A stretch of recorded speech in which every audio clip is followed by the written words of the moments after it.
literatura depois de Joyce. On assiste dans les années de l'enseignement de Lacan, les dernières, à un virage impressionnant dans ces formules d'évaluation de la littérature. Encontramos na última parte do ensino de Lacan uma virada sensacional sobre a sua avaliação da literatura. Personnellement, j'ai mis longtemps à en saisir les fondements. Pessoalmente, eu levei muito tempo para aprender isso, os fundamentos disso. J'étais arrêtée probablement par le Lacan bien connu. Eu fui detida pelo Lacan muito conhecido. Des éloges de la littérature avec ses nombreux grands auteurs. Dos seus elogios à literatura e seus grandes autores. Alors, Joyce n'y est pas pour rien. Joyce tem muito a ver com tudo isso. Pas pour tout, mais pas pour rien. Não em tudo, mas tem muito a ver com isso. Lacan a souligné, vous le savez, avec force, à propos de Finnegan's Wake. A propósito de Finnegan's Wake, Lacan a souligné avec force qu'il n'y a d'éveil au réel que par la lettre hors sens. Lacan insistiu, principalmente a partir de Finnegan's Wake, que não havia para o real a não ser pelo fora do sentido. C'est pourquoi il dit « l'écrit n'est pas à lire ». É por isso que ele diz que o escrito não é para ser lido. Puisque ce qu'on lit, c'est le sens. Porque o que a gente lê é o sentido. Et ça veut dire aussi pas à interpréter. Isso quer dizer nada de interpretar. Alors, cet éveil au réel, Esse despertar para o real, ça ressemble à un éloge quand même. parece elogio, não? En tout cas, ça dessine une ligne de partage.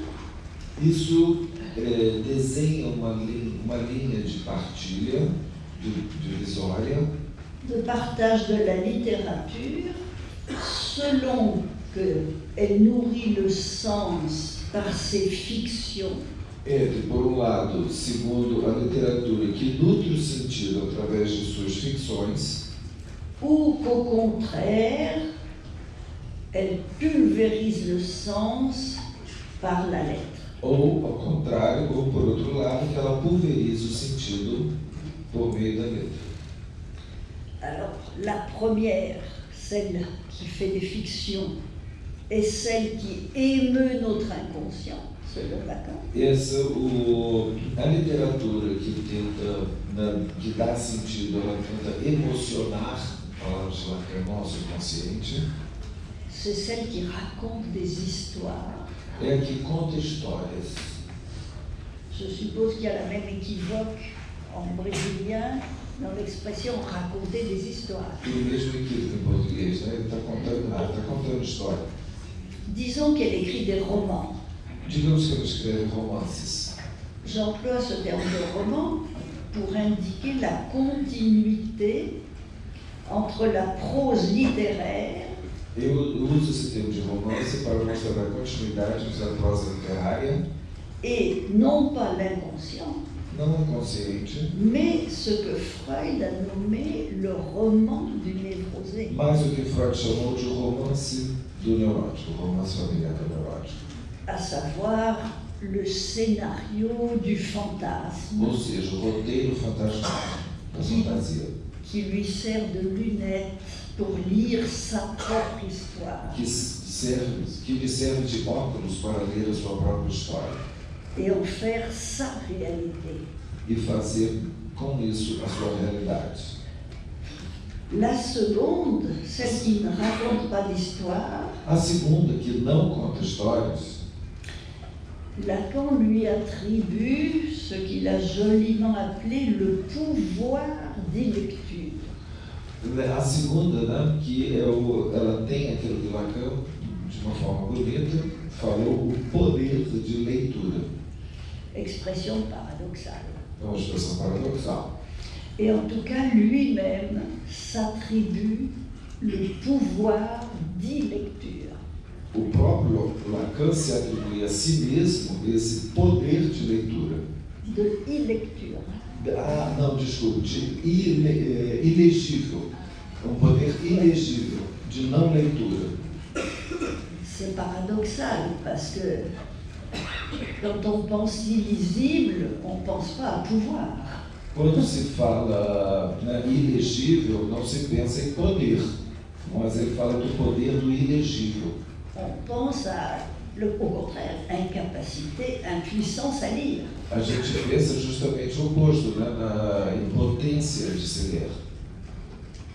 La capacité à être illisible, là, Lacan la situe comme un pouvoir. Então, a capacidade de ser ilegível, Lacan a situa como poder. Alors, c'est sur cette ligne de fracture É nessa linha de fratura entre le lisible, la littérature lisible, entre a literatura legível et la littérature illisible, e a literatura ilegível, où il range Joyce et Lacan, aonde ele coloca Joyce e Lacan. que l'on commence à trouver sous la plume de Lacan des évaluations A partir dessa linha de visão, então, que nós começamos a encontrar na pena de Lacan des évaluations littéraires inattendues et très virulentes. evaluações literárias inesperadas Alors, e virulentes. e virulentas. Virulentes. Je vais m'appuyer aujourd'hui sur deux références essentielles. Vou me apoiar hoje em duas referências essenciais. Les conférences qu'il a fait aux USA en 1975 E na conferência que ele fez aos Estados Unidos em 1975 et les derniers paragraphes de la deuxième conférence sur Joyce. e o último parágrafo que tem. Je commence.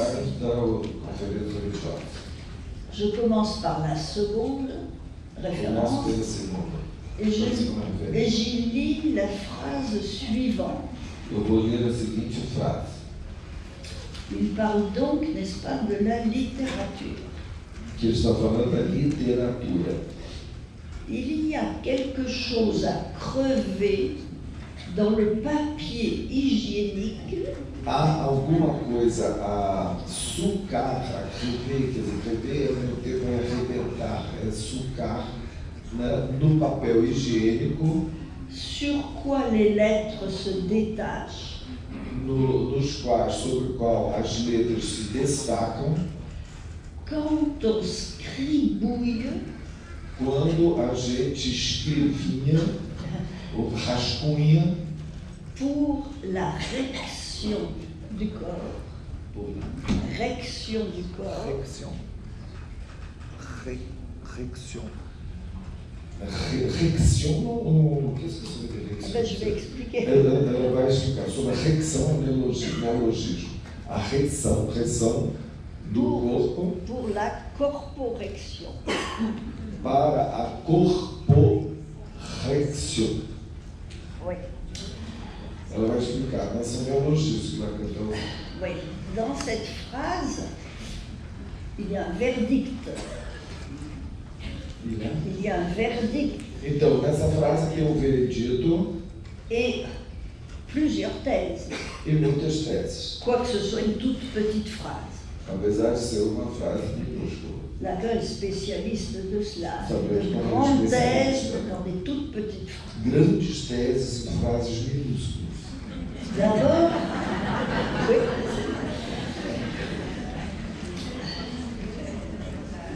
D'abord, il y a une thèse sur la finalité de la littérature.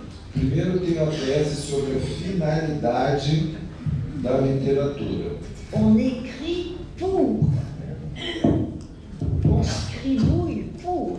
A gente escreve, a gente rascunha, escrevinha para, Et donc avec une visée. ou seja, com uma visada.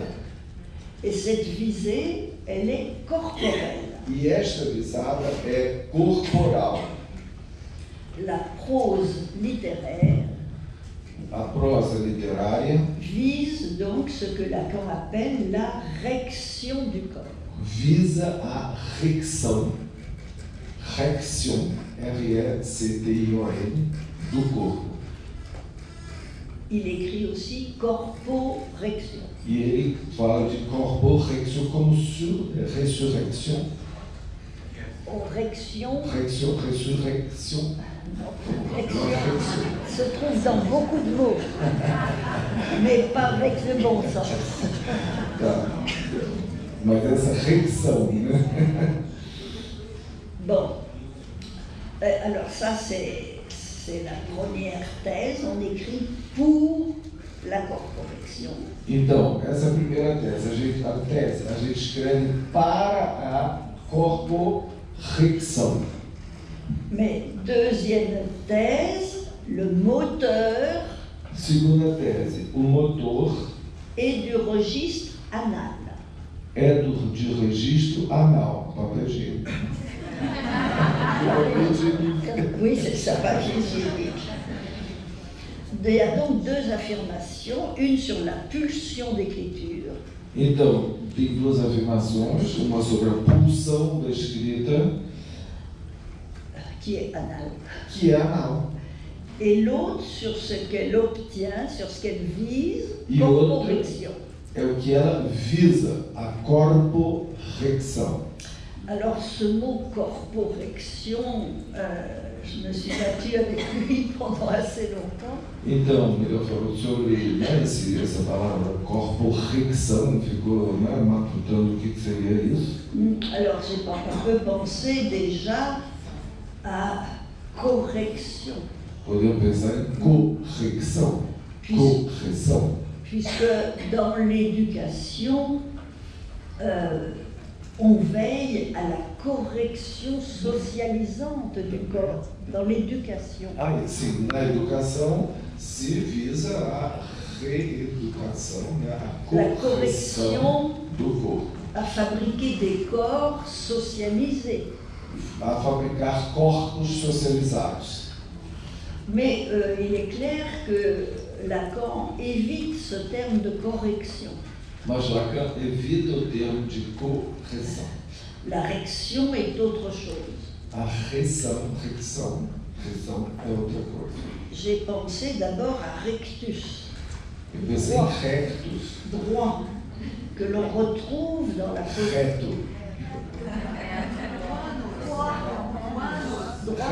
Oui, oui, que l'on retrouve dans la posture érigée. reto, que se encontra, vocês estão pensando numa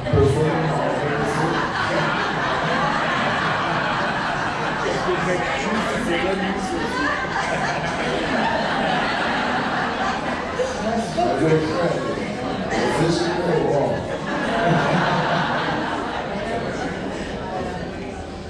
Ce n'est pas sans assonance non plus avec érection. é claro que não tem associação com a ereção. É outra coisa.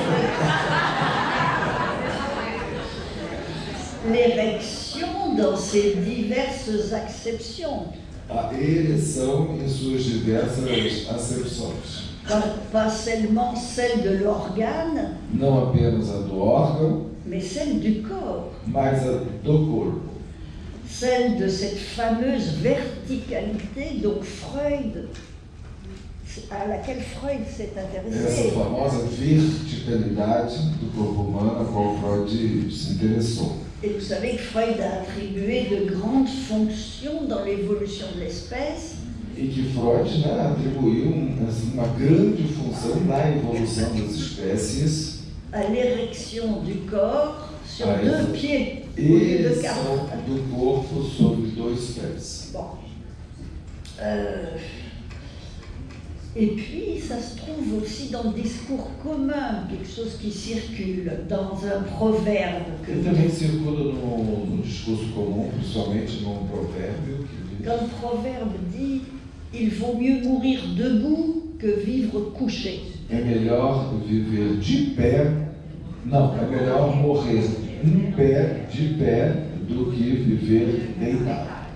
On saisit la puissance métaphorique A gente vê aí a potência, o poder metafórico disso, de l'érection du corps. da ereção do corpo. Mais comment le romancier aurait-il à voir avec cette finalité érective du corps? Como romantizá-lo? Comment le romancier, Le romancier. c'est romantisable? Não, le romancier, romantizar. Le romancier, celui qui écrit des romans. Ah, sim, como o escritor. Oui, comment l'écrivain aurait-il à voir avec cette érection du Sim, o corps? que o escritor, né, o romancista, teria a ver com essa ereção do corpo? Lui qui, en général, l'écrivain ne prétend pas à la conformité. Au contraire, Justamente o romancista, o escritor, que não pretende il prétend plutôt à l'originalité a conformidade. Ele, né, tem a pretensão da originalidade et ne manque pas d'affirmer que son objet, c'est pas le corps, c'est l'écriture. e vive dizendo que o seu objeto não é o corpo sem a escrita. Alors finalement, je me suis aperçue qu'il fallait recourir à un autre sens de réaction, complètement autre sens. Então, aí eu vi que a gente deveria então recorrer a outro sentido de reação, não, que não é isso. Et c'est le sens linguistique. É o sentido linguístico. Le mot réaction est absent de tous les dictionnaires, jusqu'au dictionnaire de 2000 et quelques, je ne sais plus la date exacte du dictionnaire. Essa palavra está ausente, absent, De tous les ausente dictionnaires. de todos os dicionários até 1000 e pouco. C'est un terme de linguistique, réaction, É um termo, na verdade, de linguística, qui date du milieu du siècle, du dernier siècle. que data mais ou menos de metade do século passado, Exactement 1969. 1969. 1969, et ça désigne, E designa la réaction, ça désigne comment a reação designa un terme de la langue se rapporte au terme syntaxiquement voisin. como o termo da língua se relaciona com o termo sintaticamente vizinho. Et particulièrement comment le verbe se rapporte à ses compléments. E como o verbo se relaciona, se reporta ao complemento. Et on parle en linguistique après 70 E, né, depois desse período, d'un rapport de réaction. se fala de relação de reação. Alors ça fait dresser l'oreille des lacaniens dès qu'on parle de rapport. Não? Quando se fala de relação, né, em termos do lacaniano, a gente fica... Vous dites relation pour rapport? Relação. Ah oui. Évidemment, on est sûr que Lacan avait cette définition en tête. Claro que Lacan talvez tivesse essa definição, né? Oui, Na cabeça, da relação de verbo-complemento, né? Da relação sexual. Lui qui a établi, Lacan, que la chaîne signifiante, Ele que estabeleceu que a cadeia significante, à savoir les rapports de réaction entre les mots, ou seja, a relação de reação entre as palavras, donc cette chaîne signifiante est ce qui supplée au rapport sexuel, é essa cadeia significante que supre a relação sexual. ce qui permet d'assurer des relations de corps. É o que permite assegurar as relações de corpo. Et souvenez-vous que c'est lui aussi qui, dans le séminaire encore, dit Lacan também, que diz no seminário Encore, no seminário 11,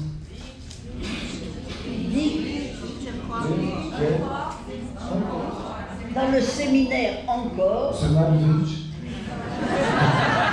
seminário Encore, 11, não, foi o lapso. qu'est-ce que tu as dit? C'est lui qui dit que le verbe est un signifiant pas si bête. É ali que ele diz que o verbo é um significante que não é muito imbecil, não é muito burro. Le signifiant en général est bête. O significante geral em geral é besta, é bobo, o significante é bête. Ce qui veut dire Todo. Ce qui veut dire qu'il n'a pas de sens. Quer dizer que ele não tem sentido. Mais le verbe Mas o verbo est un signifiant qui lui a au moins du sens, au sens de la direction. Mas o verbo é um significante que tem um sentido, no sentido de direção. Puisque c'est lui, le verbe, qui assure le glissement du sens. É o verbo que assegura o deslizamento do sentido vers ses compléments. Em direção aos seus complementos. Et donc, le rapport de réaction, ça désigne la grammaire, tout bêtement. La grammaire. Ah, sim, essa relação de reação significa nada mais nada menos do que a própria gramática. En linguistique.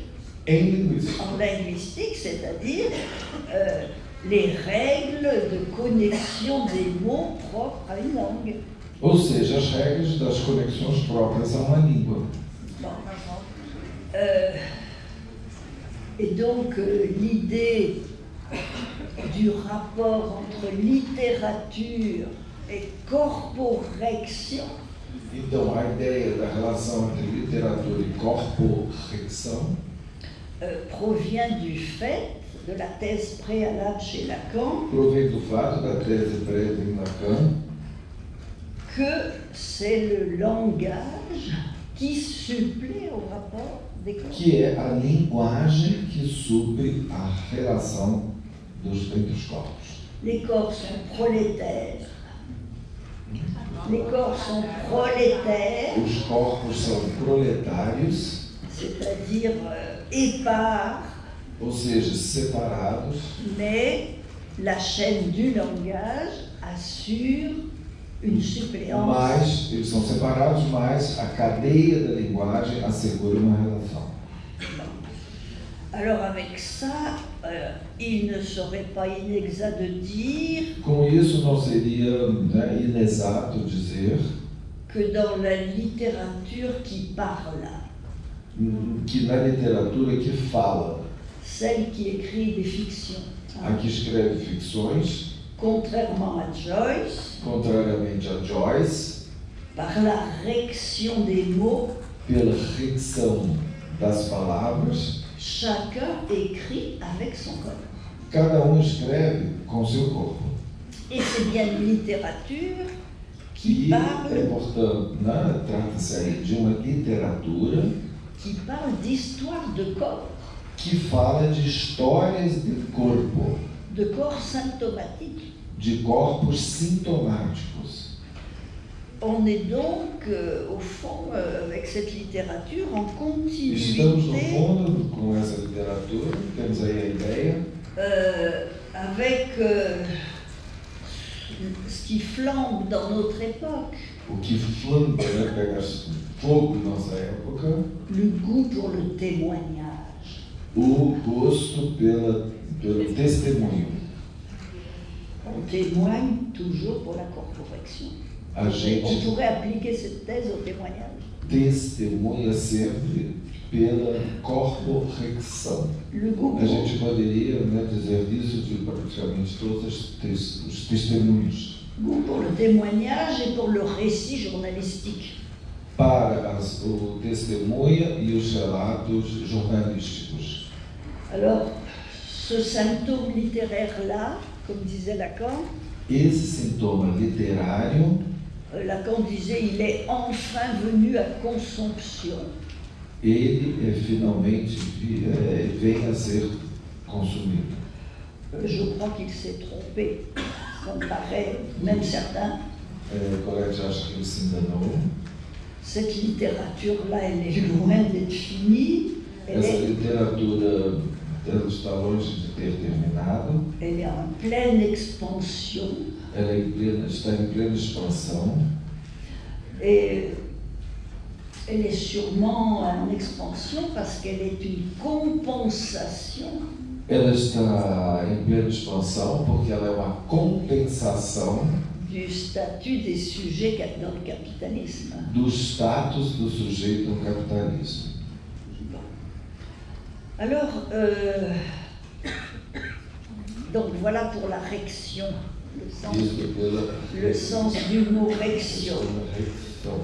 Vous pouvez constater que Vocês podem então constatar finalement ce mot très nouveau essa palavra nova, muito nova, véhicule une thèse que tout bon lecteur de Lacan est censé connaître déjà.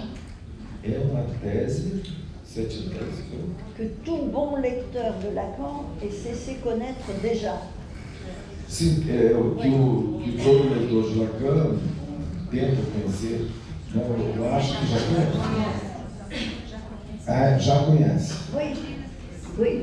La thèse, vous deviez déjà la connaître, me semble-t-il, A tese que vocês já devem conhecer, si du moins vous aviez lu Radiophonie, se vocês leram Radiofonia, le texte où Lacan procède à une révision de la définition de sa métonymie. é quando Lacan retoma a sua definição da metonímia. Où il dit, n'est-ce pas, il a d'abord dit dans l'instance de la lettre Ele já tinha dito na instância da letra que la métonymie métonymise le manque, que a metonímia metonimiza a falta, métonymise le manque du désir. metonimiza a falta de desejo, do desejo. Et en effet, plus on parle, plus on produit des significations, et plus les significations en appellent d'autres. Quanto mais a gente fala, a gente produz significações, e as significações chamam outras significações.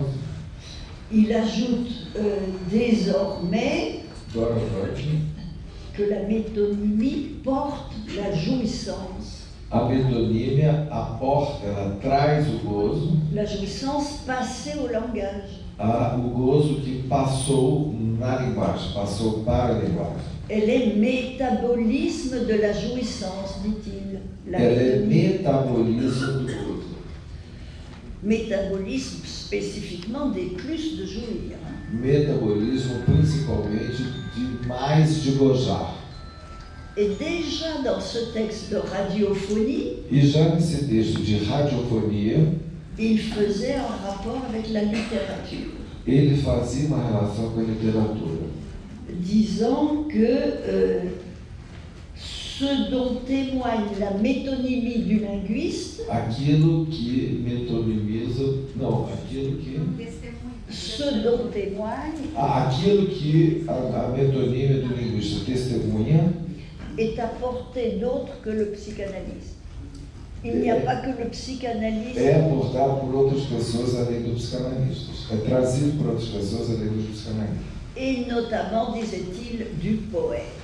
e principalmente pelo poeta. Donc on avait déjà ce rapprochement Já tinha então aí essa aproximação entre l'opération de la métonymie, entre a operação da metonímia, corporection métonymique, corporeção metonímica et la littérature. e a literatura. Et si vous avez le texte en tête, vous pourrez vous y reporter si vous ne l'avez pas. E se vocês lembrarem do texto, conhecerem de memória, de cabeça, Il prend comme un exemple précis ele toma um exemplo preciso qu'il emprunte au personnage de Maupassant qui s'appelle Bel-Ami, que ele toma emprestado do personagem Bel-Ami, de Guy de Maupassant, et pour dire para dizer que l'oreille de la dame que a orelha da dama, da mulher, que Bel-Ami s'efforce de captiver, que Bel-Ami, que esse personagem, se esforça de cativar, de séduire. de seduzir. Cette oreille ne prend sa valeur Essa orelha só Erótica. toma seu valor erótico, que du plus de jouir, só toma a Que partir dá de mais de gozar, d'un plus de jouir par déplacement. De mais de gozar por deslocamento. Então ela só toma, a orelha da dama só toma um sentido erótico, só se erotiza a partir do mais de gozar em deslocamento. Elle prend sa valeur érotique par transfert. Ou seja, que é por transferência. Métonymique. Transferência metonímica. De l'image de l'huître à gober. Da imagem da ostra a gober? Oui, à gober. A ser comida. Então é uma imagem, não sei se vocês conhecem esse conto do Bellamy, é uma cantada. Ele está falando da cantada, da erotização do papo para cantar uma mulher. Donc c'est l'objet oral. L'objet oral qui donne sa valeur à cette conque, dit Lacan. Então a função oral que dá sentido, que dá erótico a essa concha, pela cantada. Bon, alors, et il est certain, n'est-ce pas, que dans chaque langue véhicule tout le vocabulaire des diverses pulsions. Veicula todo o vocabulário das diversas pulsões. Et ça va du vocabulaire érotique des amants. Isso vai desde o vocabulário erótico dos amantes jusqu'aux insultes. Até os insultos.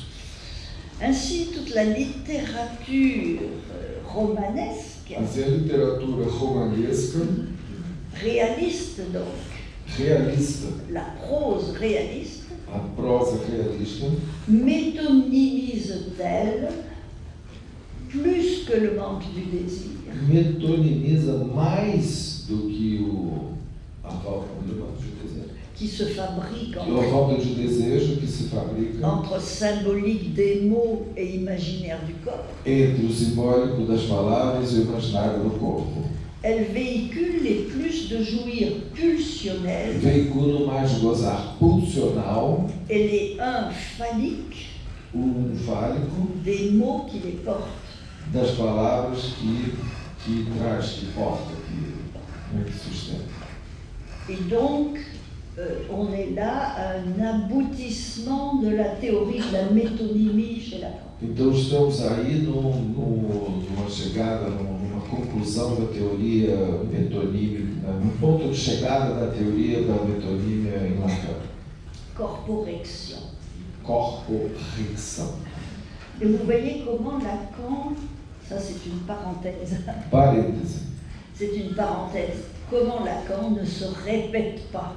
A gente vê como Lacan não se repete. Il est sur la même thèse. Ele está com a mesma tese dessa radiofania. Il trouve une nouvelle expression. Mas que encontra uma nova expressão. On devrait bien l'imiter sur ce point. On devrait bien l'imiter sur ce point. Então a gente deve limitar. Imitá-lo, fazer como ele. On devrait faire fazer como ele nesse ponto. C'était une parenthèse. Alors maintenant, pourquoi ne retenir que la dimension anale? Por que nos reter, Lacan nos propõe nessa tese, na dimensão anal? De cette écriture littéraire. Dessa escrita literária. Il vient de nous dire qu'elle vise métonymiquement. Ele acaba de dizer que ela visa metonimicamente la corporection. A corporeção. Mais pourquoi dire qu'elle vient du registre anal? Mas por que ele diz que isso vem do registro anal? Alors même, vous l'avez vu, que l'exemple de Maupassant, a gente acabou de ver que no exemplo do Maupassant ne convoque pas le registre anal, il convoque le registre oral. Que convoca o registro oral, não é o anal. Et pourtant, si la feuille d'écriture de l'écrivain E, no entanto, se a folha do escritor Si c'est du papier hygiénique, se é papel higiênico, la lettre qui s'y dépose, a letra que se deposita aí, le texte qui s'y dépose, o texto, devient excrément. se torna excremento. Et l'acte d'écrire, E o ato de escrever, então, défécation, defecação. c'est quand même étonnant. É impressionante. Oui, faites ce qui est en vous. Faça o que você está aí dentro. Bon. Je ne crois pas que Lacan accentue cet axe seulement en raison de l'équivoque entre lecteur et liteur. Eu não acho que Lacan faz essa proposta somente a partir do equívoco entre letter e liter. Lettre et déchet. Letra e dejeto. Équivoque que Lacan a souvent utilisé. Hein? Equívoco joyciano, né, que Lacan frequentemente utilizou. C'est l'inverse. C'est cet équivoque Ao contrário, é esse equívoco, a letter, qui transcrit dans la langue que transcreve na língua que la lettre est déchet, que a letra é dejeto. autant que l'étron. Tanto quanto, desculpe, o cocô. Et c'est une preuve que la langue sait tout, comme j'aime à le dire. É a prova que a língua sabe tudo.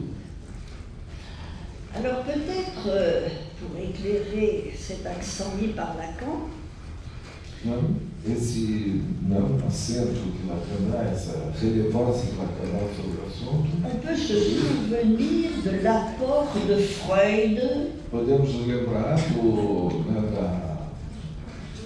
que Freud traz sur l'objet anal, sobre o objeto anal.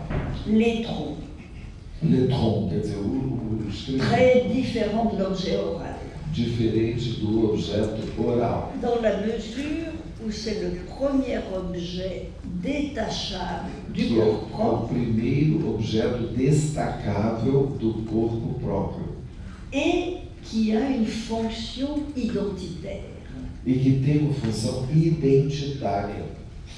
Il est détaché à la demande de l'autre Ele é destacado, né, separado a partir da demanda do outro et il devient le modèle en quelque sorte originaire e ele se torna um modelo original de tous les objets d'échange. de todos os objetos de troca. Les objets que l'on peut donner, céder Os objetos que a gente pode dar, ceder et aussi demander. e também demandar. Donc les objets qui sont en jeu dans la dialectique du don et du refus. Então, são os objetos que estão em jogo na dialética do dom e da recusa. Et donc très médiateur dans le lien social. Então, e portanto, ou seja, muito mediadores nos laços sociais. C'est pourquoi d'ailleurs vous trouverez des textes où Lacan se moque de ce que l'on avait appelé dans l'IPA l'oblativité génitale. Nós encontramos uma referência a isso nos textos em que Lacan não debocha, critica o que o pessoal da IPA chamava a oblatividade genital. Vous connaissez cette notion, je suppose, Talvez vocês conheçam essa noção de oblatividade genital. C'était l'idée que dans l'acte sexuel, Era a ideia de que no ato sexual, que l'acte sexuel mettait en jeu le don. que o ato sexual coloca o dom em jogo. Ce dont Lacan s'est moqué en disant c'est un fantasme d'obsessionnel. O que Lacan diz que isso é uma fantasia de obsessivo. C'est-à-dire d'un sujet qui, entre autres caractéristiques, De sujeito que, entre outras características, est spécialement lié à la problématique anale, rétention-cession. está na problemática anal reter e expulsar. En termes communs, on dirait avarice, générosité. Em termos gerais, a gente diria avareza et générosité. Alors, le second trait de cet objet anal, parce qu'il y en a un autre, o segundo traço desse objeto anal, c'est que c'est le premier objet à avoir une fonction identitaire. É o primeiro objeto que tem uma função identitária. Le premier à représenter le sujet, en quelque sorte. O primeiro que representa o sujeito. Que suis-je? Que suis-je? O que sou? Sinon cet objet Sinon esse objeto. Que l'autre demande et que je cède. O que eu sou? Senão esse objeto que o outro demanda e que eu cedo. C'est un objet qui prête à une identification. Ou seja, é um objeto que se presta à identificação. À l'identification de l'être. Identificação do ser. Et d'ailleurs, on sait bien qu'être une merde, a gente sabe muito bem que ser uma merda est une expression commune. É uma expressão comum. Et angoissante. E angustiante. Et l'angoissé de la page blanche, par exemple, revenons à l'écriture. É o que se expressa frequentemente naquele que se angustia, no angustiado da página em branco que não consegue escrever. L'angoissé du papier hygiénique, donc. Hein? Que é o angustiado do papel higiênico. L'angoissé de la page blanche. O angustiado da página em branco. J'ai perdu ma page, oui. L'angoissé de la page blanche. Interrogez-le donc. Interroguemos então. Il vous dira. Se você pergunta para o angustiado qu'il est l'étron de son fantasme. Qual é o cocô, o excremento da sua fantasia? Son angoisse n'est donc pas sans objet. Então a sua angústia não é sem objeto. Alors, du coup, si on suit cette veine, se nós seguimos essa veia, l'art du style. A arte do estilo. Vous savez qu'il y a beaucoup chez les psychanalystes qui aiment à parler de façon un peu enflée du style. Tem alguns psicanalistas que gostam de falar de uma forma inflada de estilo. Alors, l'art du style, a arte do estilo, il est certain qu'il le faut pour que la fiction soit littérature.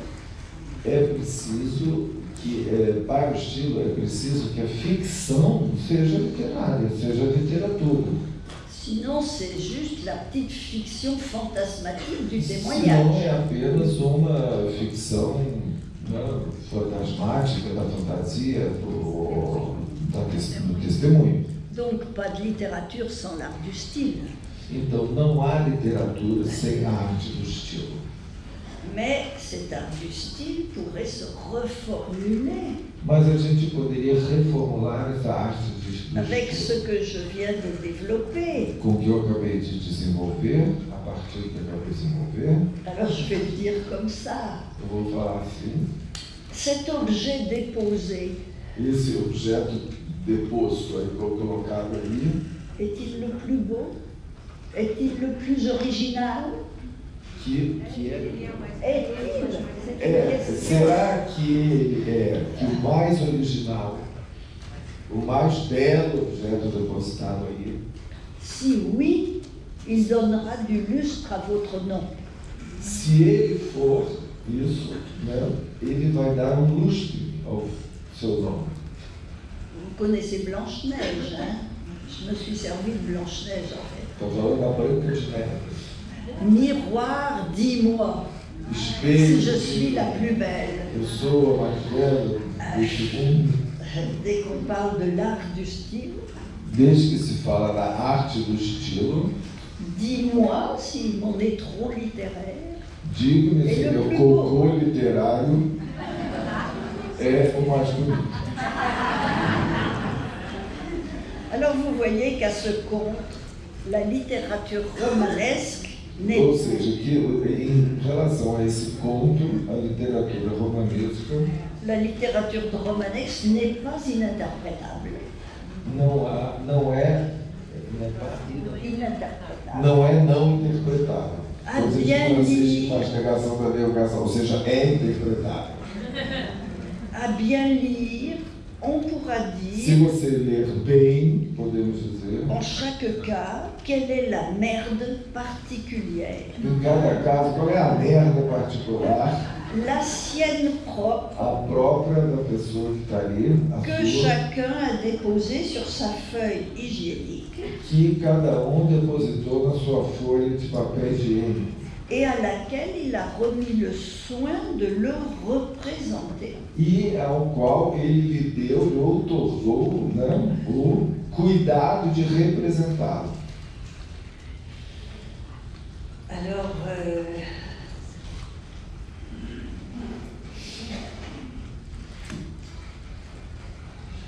comment conclure? Eh bien, de ces développements qui sont, vous le voyez, Desses desenvolvimentos que vocês estão vendo, particulièrement, j'ai un terme espagnol, contundente, que são particularmente contundentes, que é contundente nessa tese, virulent, é virulento, étrange même. estranho. Alors, j'en conclus en tout cas Eu que concluo pour faire l'éloge que de la para fazer littérature, o elogio da literatura que j'ai appelée romanesque, de la prose, celle qui raconte essa des histoires, romanesca que conta histórias, etc., que je pourrais appeler la littérature bavarde. Hein? que ele chama a literatura tagarela. Il ne viendrait pas à l'idée de dire que Finnegan's Wake c'est bavard. Eu não estou Pourtant, dizendo que Finnegan's Wake seja tagarela. c'est tout ce qu'on veut, mais pas bavard. É tudo que a gente quer, mas não é, pode-se dizer tudo, mas não é tagarela. Pour faire l'éloge de cette littérature au nom de Lacan, Para se fazer o elogio dessa literatura em nome de Lacan, elogio da literatura romanesca? oui, Para fazer o elogio dessa literatura romanesca em nome de Lacan, et dans cette littérature, il y a les plus grands noms. Hein. e claro que nessa literatura tem os maiores nomes, né, de grandes autores, Shakespeare, Sophocle, Shakespeare, Sófocles, tous ceux dont Lacan a parlé, todos sobre os que Lacan falou. Bon, eh bien, pour faire l'éloge de cette littérature, il faut se reporter au Lacan d'avant. Para se fazer, então, o elogio dessa literatura, a gente tem que se referir ao Lacan de antes de Joyce. Et n'oublions pas que la conférence sur laquelle je m'appuie, c'est un des derniers grands textes écrits de Lacan. E essas referências que ela deu são um dos últimos grandes textos que escreveu Lacan. Il y procède à un ravalement drastique et indubitable de la littérature. Devastação drástica da literatura. Il le fait, je crois, au nom de Joyce, E ele o faz em nome de Joyce, mais pas seulement, mas não apenas, au nom de la psychanalyse. mas em nome da psicanálise. Tout cela paraît bien irrévérencieux. Ça paraît irrévérencieux. Parece uma coisa muito irreverente, né? Isso que eu estou falando. Alors je note d'abord, j'ai essayé de comprendre d'où ça venait et qu'est-ce qui fondait ce tournant. Tentei pensar da onde que isso vem, o que funda essa virada. Je note d'abord qu'on peut voir dans cet accent péjoratif Eu acho que a gente pode ver nesse acento, digamos, pejorativo, un écho lointain uma ressonância longínqua d'une notation qui se trouvait déjà dans l'éthique de la psychanalyse. Le séminaire L'éthique de la Assim, de psychanalyse. alguma coisa que já se encontrava no seminário 7, a ética da psicanálise. Concernant la sublimation. No que diz respeito à sublimação. Les grandes sublimations de la culture. As grandes sublimações da cultura. Et ça allait, la remarque de Lacan allait déjà dans le sens de dire la sublimation, ça n'est pas si sublime. Nas observações de Lacan, já ia no sentido de dizer, olha aí, essa sublimação não é tão sublime assim. Puisque selon lui, la sublimation, pois para ele a sublimação, ça n'était rien d'autre que le déplacement métonymique nada mais era do que o deslocamento metonímico de la pulsion spécialement anale. Da pulsão e especialmente anal. Déjà. Já ali. Et il disait, avec cet exemple, com esse exemplo, moi m'avait stupéfaite à première lecture autrefois. Me deixou estupefato na primeira leitura. Conserver des morceaux de papier sales au fond de sa poche. Conservar papéis sujos no seu bolso. C'est une sublimation. É uma sublimação. C'est guardar papelzinho que você não joga une variante de l'encoprésie peut-être. Une variante de l'encoprésie. L'encoprésie. Ah, sim, uma variante da encoprésie, né? Donc il y avait déjà cette idée. Então já tinha essa ideia que l'implication pulsionnelle que a implicação pulsional dans les activités dites sublimatoires nas atividades ditas sublimatórias impliquait un certain ravalement vers le corps. Implicava um rebaixamento, um aviltamento em relação ao corpo. Alors, il va plus loin après 75. Mas ele vai mais longe depois de 1975. Et je me tourne vers les conférences aux USA. Nas conferências nos Estados Unidos, il note que la littérature a changé. Ele nota que a literatura mudou. Et il en donne une nouvelle définition. E ele dá uma nova definição. Il dit, et littérature, ce qui s'écrit ele diz, é literatura aquilo que se escreve et qui aussi se vend. E também o que se vende. Surprise. Surpresa. C'est une définition qui est bien du temps du capitalisme. É uma definição do tempo do capitalismo. L'audimat littéraire n'est pas nouveau. L'audimat, l'audimat, c'est l'audience, la mesure de l'audience. A medida da audiência, o que é Ibope? Não é nova, é Ibope, né, como a gente diz, né? De você medir a audiência de alguma coisa. Cette phrase dit, n'est-ce pas, que ce qui vaut en littérature, isso quer dizer que o que vale na literatura, ce qui vaut dans ce qui s'écrit, c'est ce qui se vend. O que vale naquilo que se escreve é aquilo que se vende. Il est certain que dans les époques antérieures, on a toujours pensé autrement.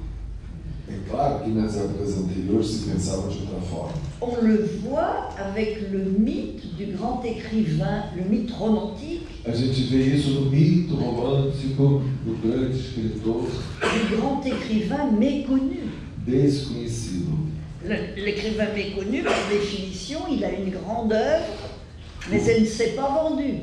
O grande escritor desconhecido, aquele que tem uma grande obra e que não vende.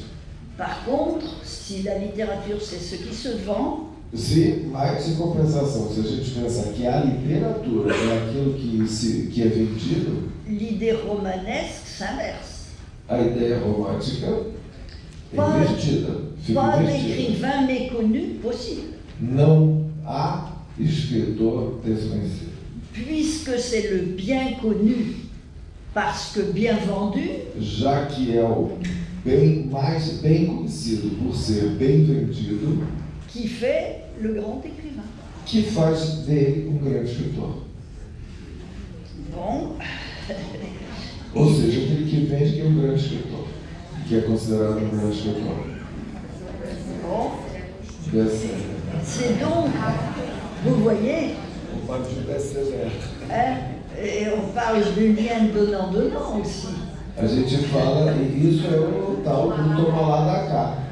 C'est tous les autres qui achètent, todos os outros compram, qui font la grande œuvre.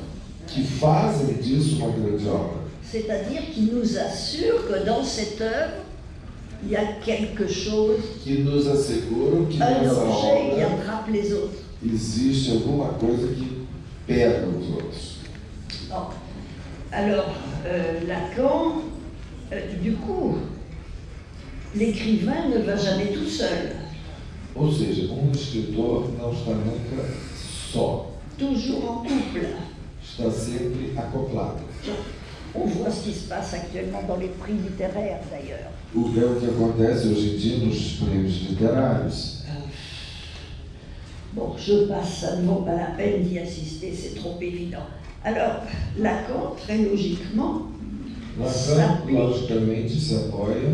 s'applique à lui-même sa définition. A ele mesmo essa definição. Et il rappelle que ses écrits se vendent. Ele diz, os meus escritos se vendem. Quoi qu'ils soient inintelligibles.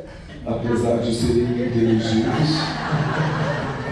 Il relève de l'illisible comme Joyce. Ele é ilegível como Joyce. Ils ne sont pas à lire. Não são para ser lidos. Mais, étant donné qu'ils se vendent, c'est la littérature. Pelo fato de se vender, de ser vendidos, é literatura. Ne se réclame donc pas d'un écrit analytique, écrit littéraire. Está reclamando para si, pedindo para si, como se fosse algo ligado à psicanálise, mas à literatura.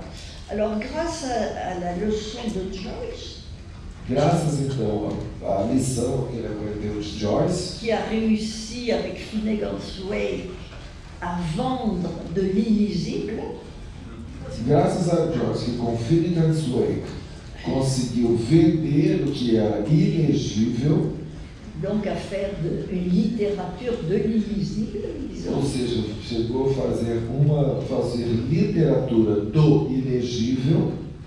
Eh bien, Lacan peut dire qu'il est lui-même aux côtés de Joyce.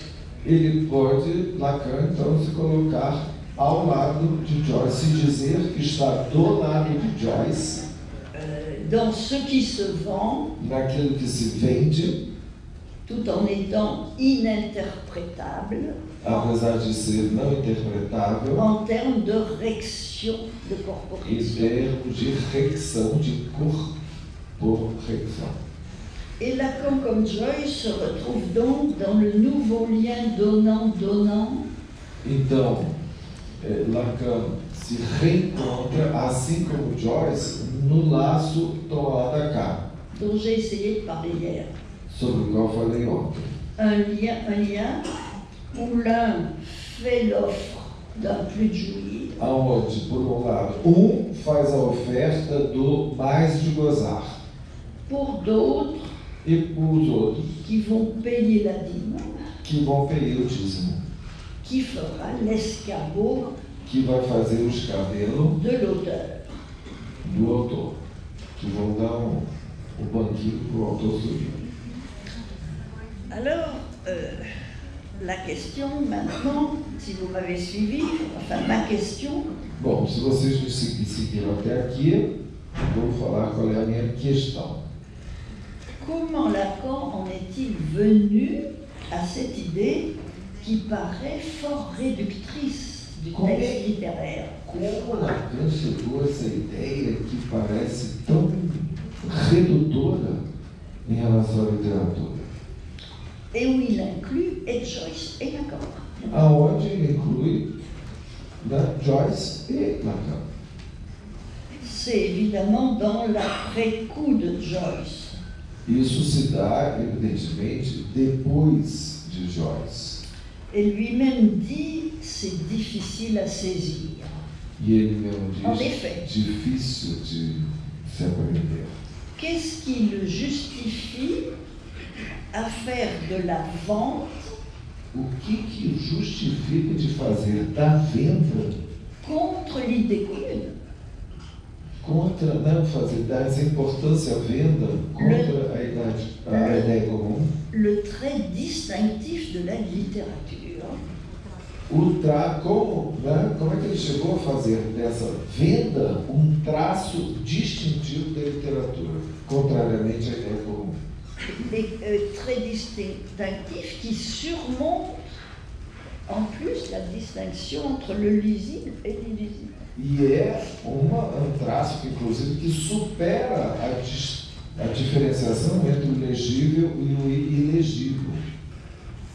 Alors je crois que tout cela ne se comprend que si on saisit. Eu acho que tudo isso não se compreende a não ser que se à quel point Lacan, dans sa lecture de Joyce, se aprendemos até que pontos Lacan, em sua leitura de Joyce, l'abordait d'un point de vue nouveau. Abordam de uma forma nova. Et ce point de vue datait d'avant Joyce. Il vient de la psychanalyse. E esse ponto, na verdade, é até anterior a Joyce, data da psicanálise. Il l'avait... La rencontre de Lacan avec Joyce. Hein? D'avant... De Joyce lui-même ou de la rencontre de Lacan? Non, d'avant l'analyse dans le séminaire. Oui. Antes do encontro de Lacan com Joyce, antes do seminário 23. C'est une perspective qu'il a mise au point pour la psychanalyse elle-même, pour la cure elle-même. Foi uma perspectiva que ele colocou para a psicanálise como o tratamento analítico. Essa visada, que se encontra antes do seminário 23. Ce changement de perspective, il l'avait d'abord appliqué à la parole analysante. Essa mudança de perspectiva, ele primeiro aplicou à fala analisante. À partir des années 70. A partir dos anos 70. En déplaçant d'ailleurs la visée de l'interprétation. Deslocando a visada da interpretação. Le postulat de la psychanalyse depuis Freud, o postulat da psicanálise desde Freud, c'est que l'interprétation vise ce que dit l'analysant. Visa o que a interpretação visa o que diz o analisante. Ok? Et c'est solidaire de la notion d'écoute. Daí vem a noção de escuta. Écoute ce qu'il a dit entre les lignes. Escutar o que ele diz entre as linhas. Et vous aurez pu remarquer qu'il y a beaucoup de textes où Lacan se moque de l'écoute. E, na verdade, existem muitos textos em que Lacan debocha da escuta. Et au fond, il en vient à dire, dans la postface à l'édition anglaise du séminaire 11, ele chega a dizer no texto que é o pós-fácil, edição inglesa do seminário 11, ce n'est pas ce qui se dit, não é o que se diz dans l'analyse qui est à interpréter. Que deve ser interpretado. Alors là, ça fait sursauter, il le note lui-même. Isso, é surpreendente, ele mesmo nota isso. Pourquoi peut-il dire ça en 76? Eh bien parce qu'il a écrit L'étourdi. Por que ele pode dizer isso, não, em 76? Il a Porque ele écrit ce escreveu texte de o L'étourdi Aturdido. Porque ele escreveu o Aturdido. qui dit qu'on dise reste oublié. Derrière, Ele diz, o que se fala, o que se diz permanece esquecido por trás. ce qui se dit O que se diz. dans ce qui s'entend. O que se ouve, não. O que se diz permanece escondido atrás do que se ouve. En français, puisque Lacan écrit en français, qu'on dise reste oublié derrière ce qui se dit, dans ce qui s'entend. Então, o que se diz, não. Que se diga, como diz, permanece esquecido por trás do que se diz, do que se ouve. Oui, dans ce qui s'entend. No que se ouve. Bon, c'est tout simple. Non, il faut des années pour rentrer dans cette avancée, mais une fois qu'on est entré, c'est tout simple. Il y a ceux qui sont... anos para a gente entrar nessa virada aí que ele fez, mas uma vez que a gente entra, na verdade não é tão complicado assim. Il y a ce qui s'entend. Existe aquilo que se ouve. Par les oreilles. Pelos ouvidos. C'est le signifiant. É o significante. De sa nature est sonore. Que é, por sua natureza, sonoro. Quoi qu'il y ait une réaction apesar de ser uma reação des significantes.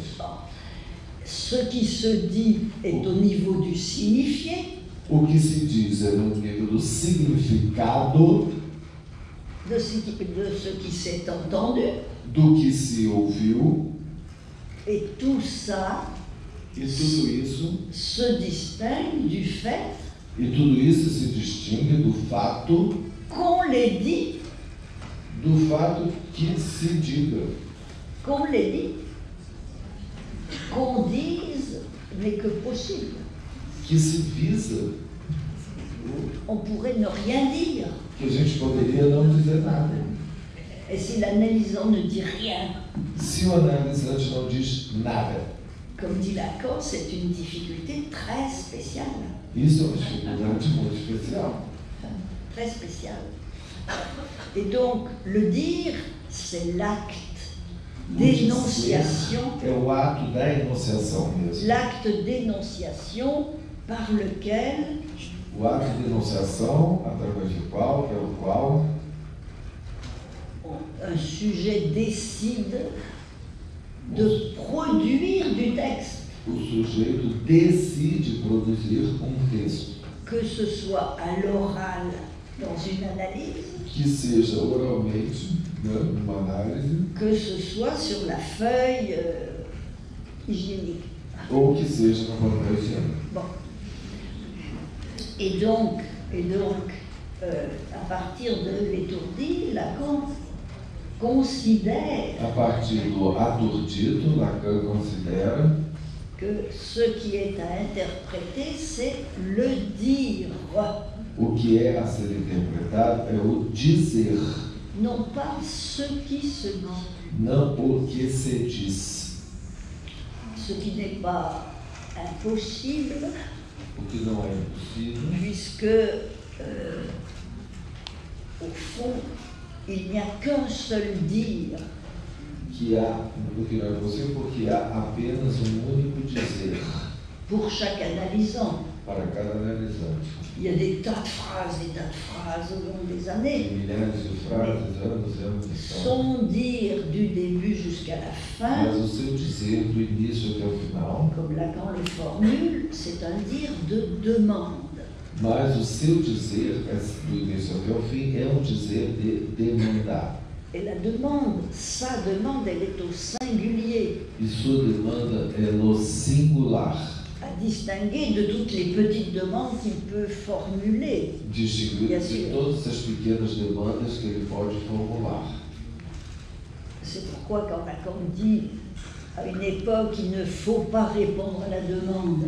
Que na época que ele diz não se deve responder à demanda. Ça a créé au moins une époque bien des malentendus. Criou-se muitos mal-entendidos. Si l'analysant demandait quelque chose à son analyste, si o analisante demandava alguma coisa du genre est-ce que vous pourriez déplacer ma séance? C'était une demande. Alors à une époque, non mais c'est à une époque lointaine pour vous, mais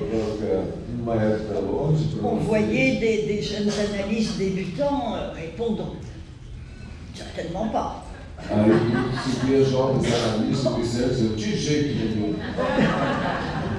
Donc, évidemment, c'est un malentendu, parce qu'à toutes ces petites demandes, on peut quelquefois répondre, il n'y a pas de raison. Mais répondre à la demande,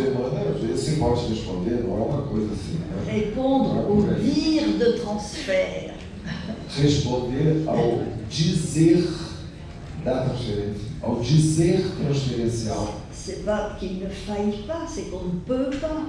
Não é que não se deva, é que não se pode. É possível. Donc on y répond par l'interprétation. O que se responde é pela interpretação.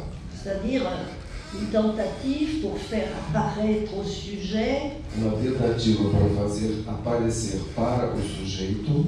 Quel est le plus jouir de son attente transférentielle. O mais gozar de sua espera transferencial, do que ele espera transferencialmente. Alors, dans l'après-coup de ce qu'il dit maintenant, no a posteriori do que ele diz, on voit ce que Lacan cherchait dans les grands auteurs jusque-là. Vemos o que o Lacan procurava nos grandes autores. Il cherchait à faire une interprétation analytique. Ele procurava fazer uma interpretação analítica de ce qui s'y disait, do que se dizia, via la métonymie corporatrice. Através da metonímia corporatora. Et si c'était Hamlet, se fosse Hamlet, on y interprète le désir. Interpreta-se o desejo. Claudel, le narcissisme de la cause perdue. Il y a Marguerite Duras, l'autre femme, etc. On peut extraire de toutes les lectures que Lacan a fait des auteurs. Podemos extrair de todas as leituras que Lacan fez dos autores l'interprétation de ce qu'ils ont dit. A interpretação do que eles disseram. Ça ne dit rien de leur dire. Mas isso não fala nada, não diz nada do dizer desses autores. Alors, on pourrait pasticher. Podemos fazer uns pastiches. Qu'on écrive reste oublié. O que se escreve fica esquecido. Derrière ce qui s'écrit. Por trás do que se escreve. Dans ce qui s'achète. Ou ce qui se vend. Naquilo que se vende. Et donc, effectivement, devant toute œuvre, on peut se poser deux questions très différentes. Então, em relação a todos os autores, podemos colocar duas questões diferentes. On peut se demander qu'est-ce qui pousse à acheter? Qu'est-ce qui, dans cette œuvre, pousse à acheter? Perguntar primeiro, o que leva a comprar nessa obra? Pourquoi ça trouve son public? Por que essa obra encontra seu público? Et puis, on peut s'interroger le qu'on écrive, l'acte d'écrire. E, por outro lado, podemos interrogar o ato de escrever. Au fond, ce qui s'écrit est soit corporictif. O que se escreve é o corpo rector ou a corpo rector. Ou a corpo rector. Mais qu'on écrive. Mas como se escreve? C'est une autre interprétation qui est appelée. Outra interpretação é chamada para ela. Je viens de dire que pour l'analysant, Eu vim te dizer que para o analisante, c'est le dire de sa demande qui s'interprète. é o dizer da sua demanda que é interpretado. Je peux pousser l'homologie avec l'écrivain. Posso fazer uma homologia com o escritor. L'écrivain de fiction, de roman, O escritor de ficção, de romances, son écrire, le fait qu'il écrive, o fato de escrever, seu escrever, vaut aussi comme une demande, vale também como uma demanda à la cantonade, cette fois. para todo mundo, para qualquer um. Mais il écrit en attente du lecteur potentiel. Mas ele escreve na espera do leitor potencial. Et Lacan donne une autre petite remarque dans la conférence. Il dit la Ele faz littérature. também uma pequena observação na conferência Joyce. La Na littérature conferência Joyce também. des États-Unis. Ah, não, na conferência dos Estados Unidos. Il dit la littérature essaye maintenant de livrer sa raison. A literatura atualmente tenta entregar sua razão, Son pourquoi donc. seu porquê. Eh bien, qu'elle parle ou qu'elle ne parle pas, Bom, se ela fala ou não fala, son pourquoi il est au niveau du dire, seu porquê está no nível do dizer. du écrire plutôt, Do escrever. du écrire. Et Lacan ajoute cet écrire peut avoir de mauvaises raisons. Esse escrever pode ter mais razões. Par exemple, Joyce. Por exemplo, Joyce. Il voulait juste devenir un homme important. Ele só queria se tornar um homem importante. Donc vous voyez que l'interprétation de qu'on écrive, Bom, daí você vê que a interpretação de que se escreve, que se escreva, c'est l'interprétation de l'escabeau. é a interpretação do escabelo. Parce que Lacan le dit comme ça de Joyce, mais il généralise. Il Lacan diz généralise. isso para Joyce, né? Mas ele generaliza. Disant, alors ça c'est plus complexe, mais je vous donne juste un déchiffrage. Isso é um pouco mais complexo, mas vamos tentar decifrar. La raison pour s'engluer dans ce métier d'écrivain. A razão para se enviscar, para entrar nessa cola, né, nessa gosma do métier, do ofício do escritor. Quand Lacan parle de glu, c'est toujours celle du sens. Quando Lacan fala de glu eu traduzo como visco, não visco, baba, cola, né, mas eu acho o visco melhor. Quando ele fala de glu, que eu acho que o bom termo seria visco, trata sempre do imaginário. Eh bien, la raison pour s'engluer dans ce métier d'écrivain, ce n'est pas Então, a razão l'inconscient. para se enviscar, digamos, nesse ofício de escritor, Ce n'est pas l'inconscient. não é o consciente, C'est le symptôme. é o sintoma. Dit ainsi, ça implique, il n'y a pas de doute, Dito assim, isso implica, não há dúvida, que c'est toujours un mode de jouissance. trata-se sempre de modo de gozo. Puisque seul le symptôme fait identité de jouissance. Porque apenas o sintoma constitui uma identidade de gozo. Alors, je regarde. Do sintoma avec le TH? Non, mais vous savez, quand il écrit une chose de symptôme, il ne met pas TH. Alors qu'il Então, avait... esse era um sintoma com TH, ela está respondendo aqui que quando ele escreveu o Joyce, ele não usava com TH. Alors, attendez, je regarde. Combien de temps je peux parler Rappelez-moi à quelle heure on doit s'arrêter, on a dit. On regarde,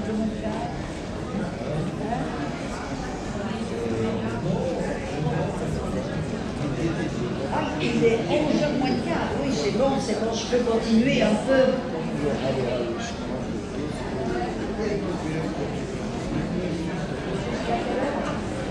Parce que j'ai un paragraphe là qui va vous intéresser, c'est sur le théâtre.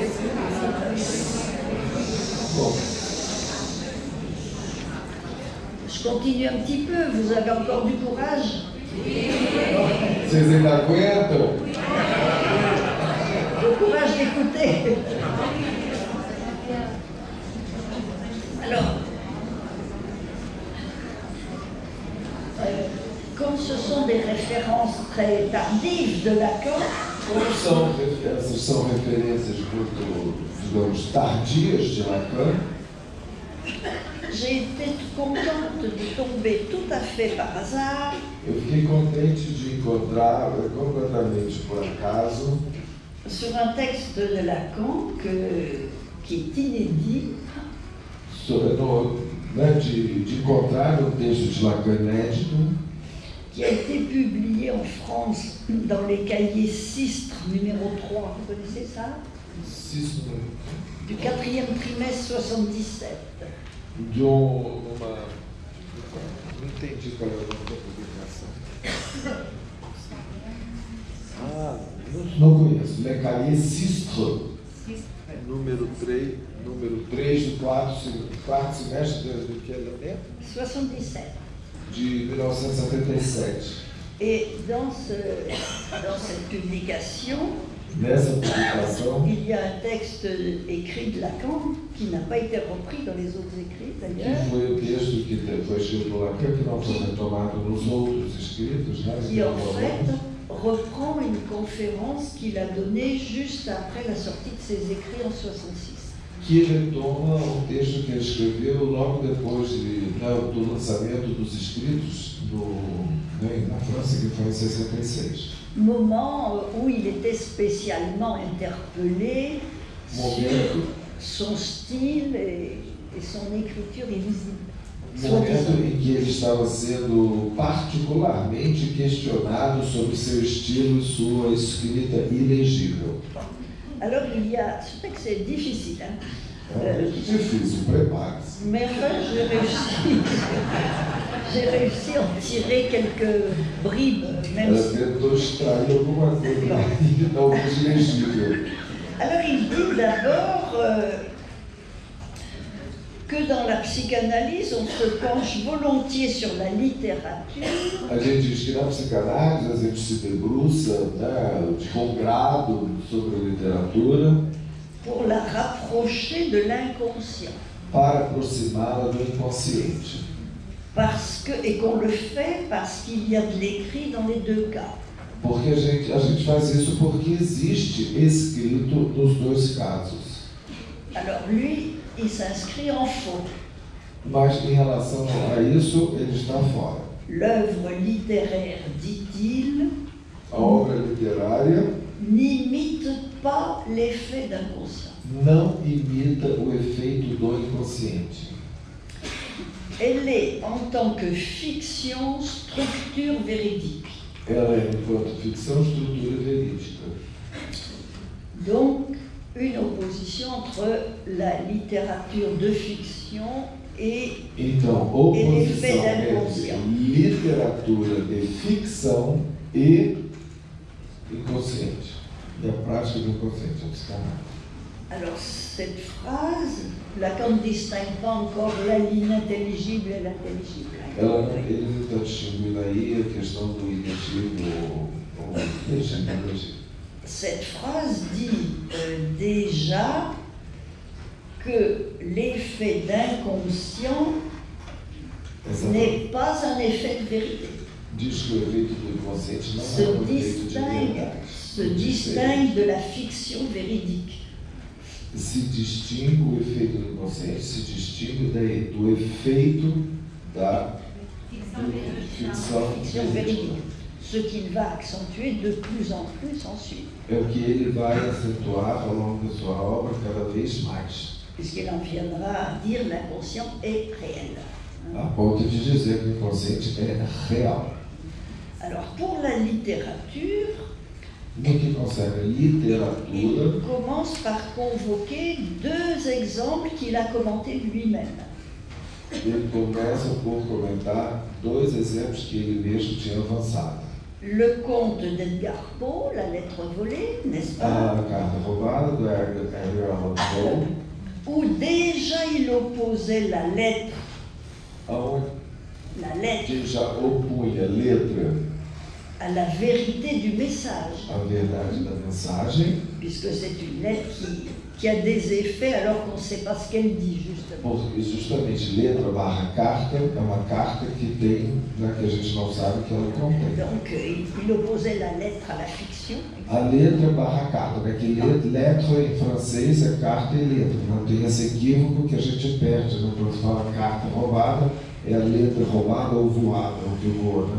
Então, ele já opunha o que é a carta, letra, ao efeito de verdade. Et puis, autre exemple, à côté de Poe, l'œuvre de théâtre. Ao lado de Poe, então, o exemplo da obra de teatro, principalmente as tragédias. Et il parle de la tragédie de l'Athalie de Racine, qu'il a commentée, vous savez. Ele fala de Athalia, de Racine, que ele comentou, Athalie. Il a commenté la première leçon d'Athalie pour y fonder, pour y donner un exemple. Ele usa o primeiro ato, né, de Athalie para dar como exemplo de ce qu'il appelle un point de capitaux. Do que ele chama o ponto de basto. D'une part, alors, une tragédie de Racine, uma tragédia de Racine, et une autre de Sartre. E uma outra de Sartre. Passe du XVIIe au XXe. Ele passa do século XVII ao século XX. Rapprochement assez improbable, mais il ne donne pas le titre de la tragédie de Sartre. Mas ele não dá o título da tragédia de Sartre. Et sa thèse est la suivante. Il dit, eh bien, sua thèse é a seguinte: d'Athalie de Racine à l'œuvre théâtrale de Sartre, Athalie de Racine, a obra teatral de Sartre, même effet sur l'assistance. Mesmo efeito sobre a assistência. Même effet sur l'assistance. Vous savez, on est toujours dans le tous les autres et l'offre et le tous les autres. Estamos aí nessa dimensão da oferta e todos os outros. Il ne l'avait pas encore dit, mais c'était implicite. Ainda não disse, mas está implícito. Même effet, pourquoi? Mesmo efeito, por quê? Parce qu'ils appartiennent au même genre littéraire. Porque eles pertencem ao mesmo gênero literário. À ma connaissance, c'est le seul texte de Lacan qui met un tel accent sur l'importance du genre littéraire dans lequel on se place. Ao meu ver, ao meu conhecimento, é o único texto de Lacan que faz uma referência a um efeito específico de gênero literário. Et là, il nous dit que le théâtre, qu'il soit antique ou nouveau, assim, aí ele diz que o teatro, que seja antigo ou novo, du fait qu'il est théâtre, a pelo fato de ser teatro, un même effet. Mesmo efeito. Et il nomme cet effet, il les nomme dans les termes les plus classiques qui soient. Ele chama esse efeito de um termo muito clássico. Purger l'horreur et la pitié. Purgar o terror e a compaixão, né? Que é uma definição de Aristóteles da tragédia. Voilà, il y a donc des considérations là sur le théâtre. J'ai laissé quelque chose de côté parce que ce serait trop compliqué, mais vous irez voir, c'est pas grave ça. Ela deixou isso, mas o principal deixou um pouco de outras coisas que tem nesse texto. Mais alors, il en conclut quelque chose pour lui-même. Mas ele conclui algo para ele mesmo. S'adressant à ses critiques, ceux qui critiquent son style, aos críticos de seu estilo, ceux qui veulent parler de ses énoncés. O que eles não falam dos seus enunciados. Il dit, ils peuvent en parler, bien sûr. Eles podem falar sobre. À condition de les situer dans le genre dont ils relèvent. com a condição deles situarem ao gênero que eles pertencem. De la même façon qu'il fallait situer dans le théâtre, Da mesma maneira como deveria situar no teatro, lui, son genre, c'est viser l'effet, un autre effet sur l'assistant. Então, o seu gênero, antes Lacan, era visar, ter como visado outro efeito sobre a assistência. L'effet analytique. O efeito analítico. On voit donc que cette notion de genre, a gente vê bem que essa noção de gênero, qu'il n'a pas conservé ensuite, à vrai dire, que ele na verdade não conservou, porte une sorte, me semble-t-il, une sorte d'intuition anticipée uma intuição antecipada de ce qu'il nommera plus tard le discours. O que ele vai nomear mais tarde o discurso. Puisque le genre, dit-il, domine l'intention de l'écrivain. Porque o gênero domina a intenção do escritor. Le genre a des effets sur l'audience. O gênero tem efeitos sobre a audiência, indépendant de l'intention de chaque écrivain. Independente da intenção de cada autor. Alors, ça anticipe assez bien ce qu'il a dit ensuite, et ça confirme à propos des discours.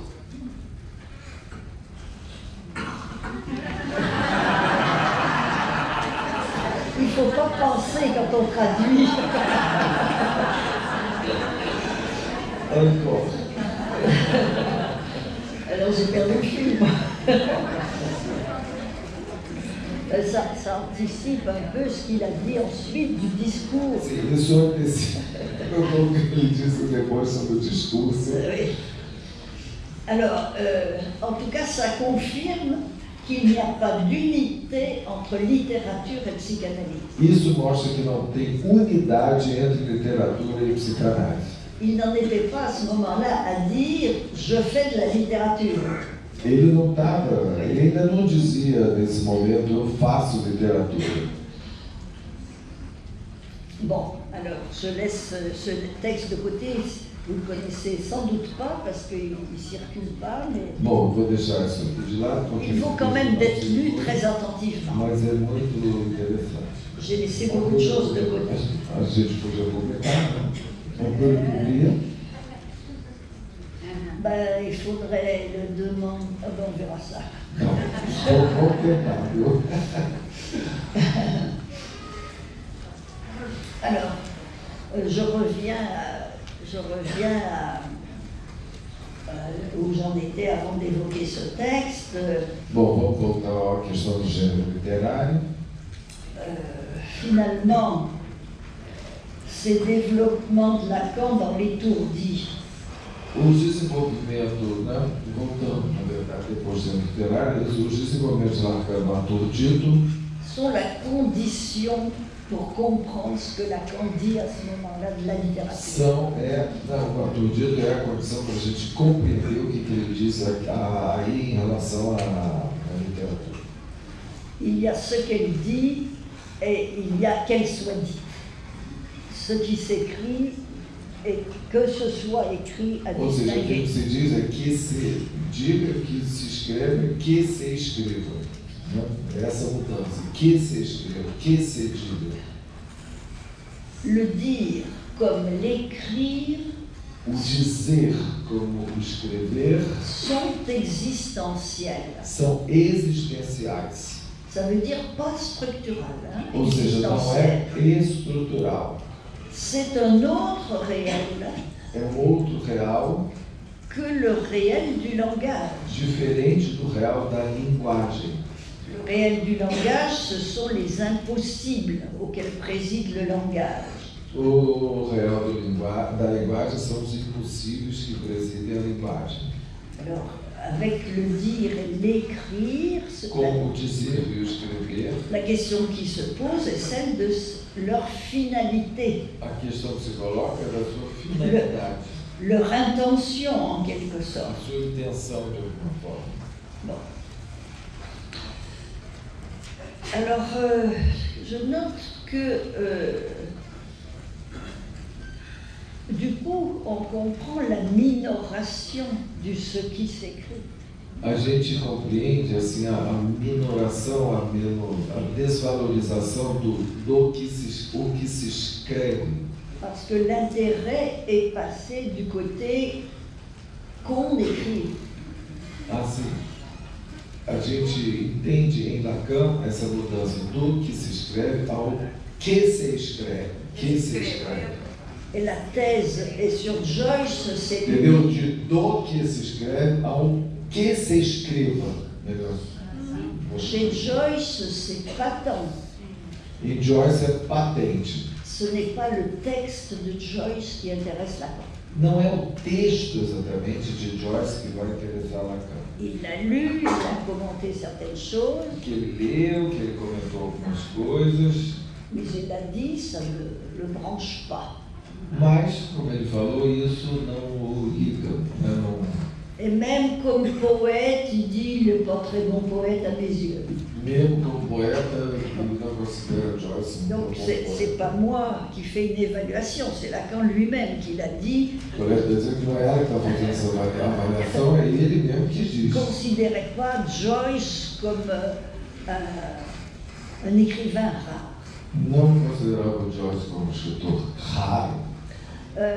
Par contre, mas em compensação, il considère que c'est un cas rare. Mas ele considera que é caso raro. Au niveau de l'usage qu'il a fait de l'écriture. No nível do uso que ele fez da escritura. Pour sustenter son art-dire. Para sustentar seu arte-dizer. Também é o neologismo de Lacan. É art-dire, que a gente traduziria assim como arte-dizer. Né? Et donc, dizer artístico. C'est à ce niveau-là qu'il admire Joyce. É nesse nível que ele admira verdadeiramente Joyce. Ce n'est pas au niveau de ce qu'il écrit. Não é no nível do o que ele escreve. Alors, bien sûr, comme tout le monde, il enregistre le fait que dans Finnegan's Wake, é claro que, como todo mundo, ele registra o fato de que em Finnegan's Wake, Joyce utilise une écriture qui défie. Joyce utiliza uma escrita que desafia toute fixation du sens. Qualquer fixação de sentido. Qui fait éclater le sens. Que faz explodir o sentido. En empêchant toute fixation. Impedindo qualquer fixação. Mais et donc se servant de la matérialité, comme on l'a dit, etc. Então da materialidade da palavra, a materialité. Je l'ai noté moi-même. Joyce n'est pas tout seul au début du siècle dernier pour faire ça. Joyce não é o único no início do século fazendo isso. Tous les écrivains du surréalisme, du dadaïsme, etc. Todos os escritores do surrealismo, do dadaísmo faziam algo semelhante. Ils se sont employés à, comment dire, attaquer le discours, eles se dedicaram a atacar o discurso, attaquer la syntaxe, a sintaxe, au profit d'une montée des équivoques de la langue. Em benefício dos equívocos, né, de fazer superar os equívocos da língua. C'est pour ça qu'on peut bien dire que Joyce n'est pas rare à cet égard. Então, nesse sentido, ele não é raro. Il a poussé très loin. Claro que ele levou muito longe isso. Mais il a réussi l'opération, l'autre opération. Mas ele, né, ele teve sucesso, foi bem sucedido em outra operação.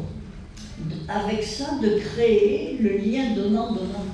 Que é, com isso, criar o laço, tomar lá da cá. Alors, pourquoi je disais ça? J'ai perdu mon fil. J'ai décollé de mon texte et... Ah oui, oui, donc c'était pour illustrer un peu comment la thèse de l'étourdi est en jeu dans la lecture que et les commentaires que Lacan Isso é para mostrar como essa tese que é do autor dito, Quisidido, né, que ela está, né, trabalhando com esse que se escreva, está presente. Né, é importante para a gente entender né, o desenvolvimento dele sobre Joyce e o que ela está desenvolvendo agora. Alors, je vais conclure. Que deviennent alors les nombreux coups de chapeau tirés à la littérature par Lacan? O que advém então essas homenagens, coups de chapeau, você tirar o chapéu para a literatura, inúmeros que ele faz, né? Essas homenagens à literatura que a gente encontra em Lacan.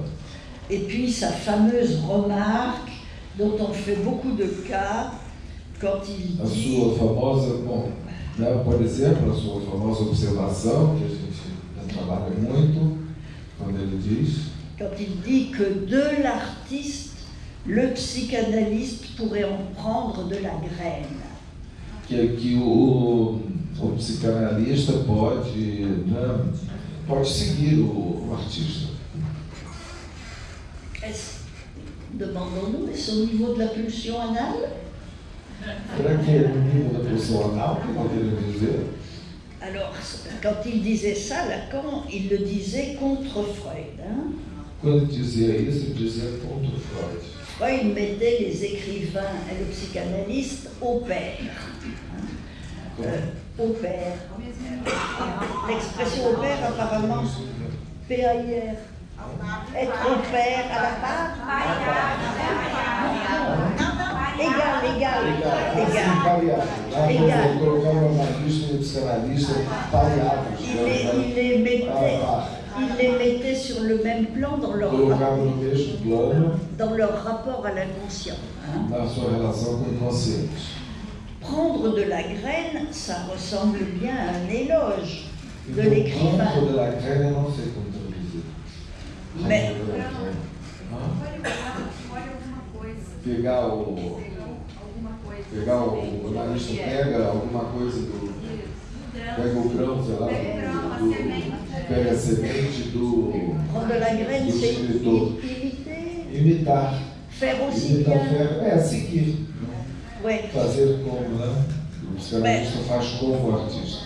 Évidemment, il ne faut pas oublier quand même qu'il y a une dimension diplomatique dans cette remarque. Claro que há uma observação diplomática nessa observação. Dans le contexte culturel de l'époque. No contexto cultural da época. C'était un coup de chapeau de plus à l'auteur de, comment il s'appelle? Era uma homenagem Alors, ao autor da época. Jusqu'où va-t-il cet éloge? Até que ponto, onde vai esse elogio? Le psychanalyste est invité à prendre l'écrivain comme exemple. Então, o analista é chamado a tomar o escritor como exemplo. Autrement dit, il est invité à imiter Ele é convidado a imitá-lo, ce que l'écrivain réussit. A imitar o que o escritor consegue. Mais qu'est-ce qu'il réussit l'écrivain? Mas o que o escritor consegue? L'écrivain de fiction. O escritor qu'est-ce qu'il réussit? Sinon, à convoquer de façon inédite.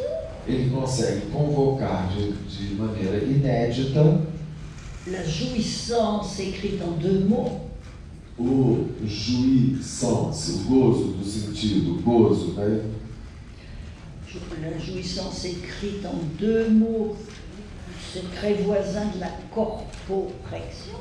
A jouissance, né? O gozo do sentido, escrito em 2, né? Assim, gozo do sentido, jouissance, é muito próximo da corporeção. Et quand c'est la littérature illisible, comment? Je dis que réussit l'écrivain. O que o escritor consegue? L'écrivain de fiction convoque de façon inédite la jouissance en 2 mots. Isso, convoca de maneira inédita o gozo sentido,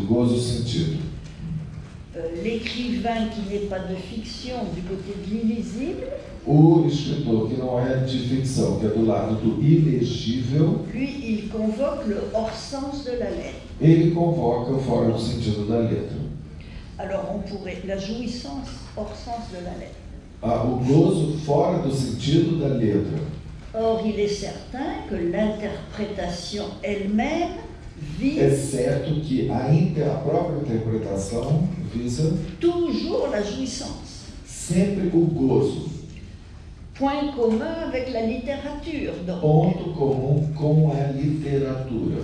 Et la remarque de Lacan E a observação de Lacan sous-entend que les analystes ils sont plutôt inégaux. Subentende então que, em relação aos analistas, os artistas não são iguais. Non, ils sont incapables. Ils sont inégaux par rapport à la tâche. Ah, oui. Pois é, não estão na mesma altura em relação à tarefa. D'où son incitation à prendre de la graine. C'est une façon de dire à prendre de la graine. Prendre de la graine. Non, reprendrez votre raisonnement. Reprenez cette phrase. Je dis, la littérature de fiction vise une jouissance inédite en 2 mots. Então, a literatura visa esse gozo de sentido, essa literatura de ficção. E a outra? La littérature qui n'est pas de fiction vise... A que não é de ficção visa o gozo fora do sentido. La jouissance de la lettre. Isso, da letra. O gozo fora do sentido da letra. L'interprétation analytique. Então, a interpretação analítica vise la jouissance. Visa o gozo. Voilà.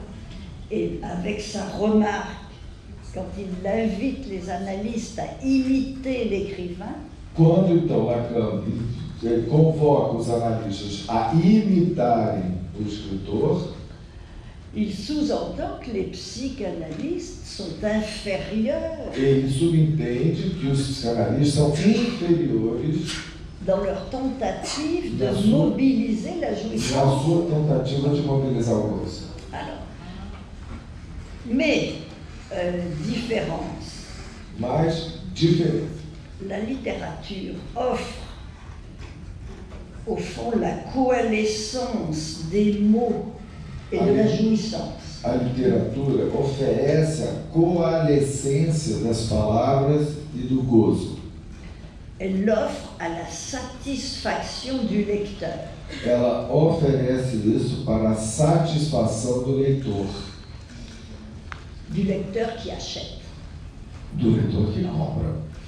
Et elle use de cette offre, la littérature, e usa dessa oferta pour le nom para o nome, para o autor fazer um nome. Sur ce point, grosse différence avec le psychanalyste. Sobre esse ponto, há uma grande diferença em relação ao psicanalista.